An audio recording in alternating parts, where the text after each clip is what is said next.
আমরা আমাদের ন্যায্য দাবি আদায়ের লক্ষ্যে আমরা এখানে এসেছি। আমরা চাই আমাদেরকে তাড়াতাড়ি মালয়েশিয়া নেওয়া হোক। আমরা ক্ষতিগ্রস্ত, আমাদের ভিসা, মেন পাওয়ার সব কিছু থাকা সত্ত্বেও আমরা মালয়েশিয়া যেতে পারতেছি না। আমরা জমি বিক্রি করে ক্ষতিগ্রস্ত হয়েছি।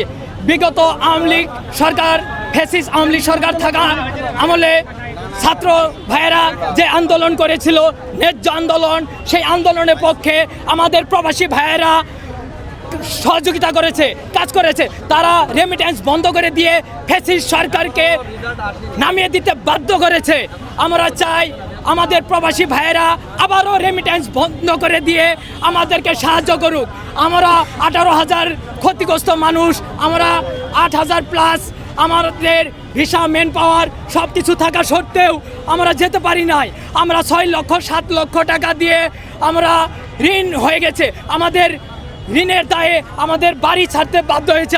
আমরা বাড়িতে যেতে পারি না, আমাদের পরিবারের সাথে আমরা দেখা করতে পারি না।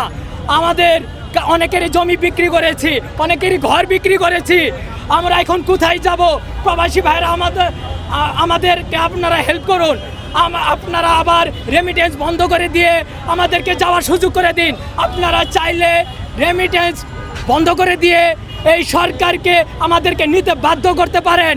আপনারা চাইলে এই সরকার আমাদেরকে নিতে বাধ্য হবে। আপনারা রেমিটেন্স বন্ধ করে দেন, এই সরকার আমাদের অতি দ্রুতই নেবে।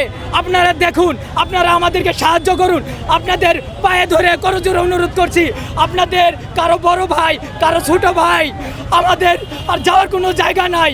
আপনারা স্যার, আমাদের আর কোনো উপায় নাই ভাই। আপনাদের দাবি 5টা, 5 দফা দাবি, দাবি 5টা একটু বলেন। জি, কি দাবি এটা বলেন? আমাদের টাকার দাবি আছে, আমাদের ট্রেনিং এর বিষয়গুলো আছে, আমরা ট্রেনিং ছাড়া দিতে চাই। উনি জানেন না। আচ্ছা, এই যে শেখ হাসিনার আমলে যে আপনারা যেতে পারেন নাই, সে টাইমে তো এইভাবে আপনারা রাস্তায় নামেন নাই। এখন আপনারা যে করছেন কারণটা কি? তখন তো দেশে বিশৃঙ্খলা চলতেছিল আওয়ামী লীগ সরকার থাকা আমলে। তখন দাবি একটাই ছিল, ফ্যাসিস্ট সরকারের পতন চাই। তখন আমরা কাজ করেছি, আমাদের প্রবাসী ভাইয়েরা সকলেই কাজ করেছে এই ফ্যাসিস্ট সরকার পতনের লক্ষ্যে। এখন ফ্যাসিস্ট সরকার চলে গেছে, এখন ডক্টর ইউনূস স্যার আছে। ডক্টর ইউনূস স্যার আমাদেরকে মিথ্যা আশ্বাস, মিথ্যা প্রতারণার রেখেছে আমাদের। আমরা চাই এই মিথ্যা আশ্বাস থেকে বেরিয়ে আসতে। আমরা চাই দ্রুত মালয়েশিয়ায় যেতে। আপনারা আমাদেরকে এই বুয়েসেলের যে সিন্ডিকেট করতেছে, এখন আপনার 79,000 থেকে 1,62,000 টাকা দিতে হবে। আমরা কোথায় পাবো? আমরা তো 6 লক্ষ 7 লক্ষ টাকা দিয়ে আমরা বাড়ি ছাড়া হয়েছি। আমাদের এখন 1 টাকা দেওয়ার মতো আমাদের কোনো আর পথ নাই। আমরা চাই আমাদেরকে বিনা শর্তে, বিনা খরচে, বিনা ইন্টারভিউয়ে আমাদেরকে নেওয়া হোক। আমাদের ইন্টারভিউ আমরা কিভাবে দেব? আমরা দেশে